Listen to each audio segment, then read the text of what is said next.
ಯಾಕೋ ಸಿಕ್ಕಾಪಟ್ಟೆ ದಾವ ಆಯ್ತಾ ಇದೆ. ಕುಡಿಕೆ ಕುಂಟಣ್ಣ ಅಂಗಡಿಯಲ್ಲಿ ಏನಾರ ಕೂಲ್ ಡ್ರಿಂಕ್ಸ್ ತಂದ್ಬಿಡ್ತೀಯಾ? ಸರ್ ಆಯ್ತು, ಕಾಸು ಕೊಡೋಣ ತತ್ತೀನಿ. ತಗಲ್ಲ ಹೋಗ್ತಾರೋಗು.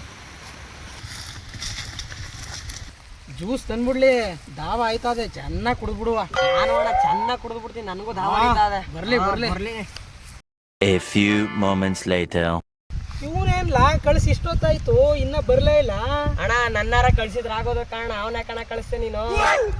ಹಂಗನ್ನೋದ್ಕೂ ಈಗಲೇ ಬಂದ ಅಣ್ಣ ಅವನು. ಬಂದ? ಹಾ. ಇವನೇನ್ ಲತ್ಕ ಬತ್ತವನೆ. ನಡಿಯೋಣ, ಏನಾಯ್ತು ಕೇಳುವ. ಬಾ ಬಾ. ಯಾಕ್ಲಾ ಏನಾಯ್ತು? ಯಾಕೆ ಕಳ್ತಿದ್ಯ? ಹೇಳ ಅಣ್ಣ ಕುಂಟಣ್ಣ ನಾಯಿ ಹೊಡ್ದ ಕುಟ ಕಣಣ್ಣ. ಯಾಕೆ ಹೊಡ್ದ? ಏನಂದೆ ನೀನು? ಹೇಳ ಏನಂದೆ ನೀನು? ಅಣ್ಣ ಪಾಂಟ ಕೊಡು ಅನ್ಕೋಗಿ ಕುಂಟ ಕೊಡು ಅನ್ಬಿಟ್ಟೆ ಕಣ, ಅದಕ್ಕೆ ನಾಯಿ ಹೊಡ್ದ ಕುಟ ಕಣಣ್ಣ.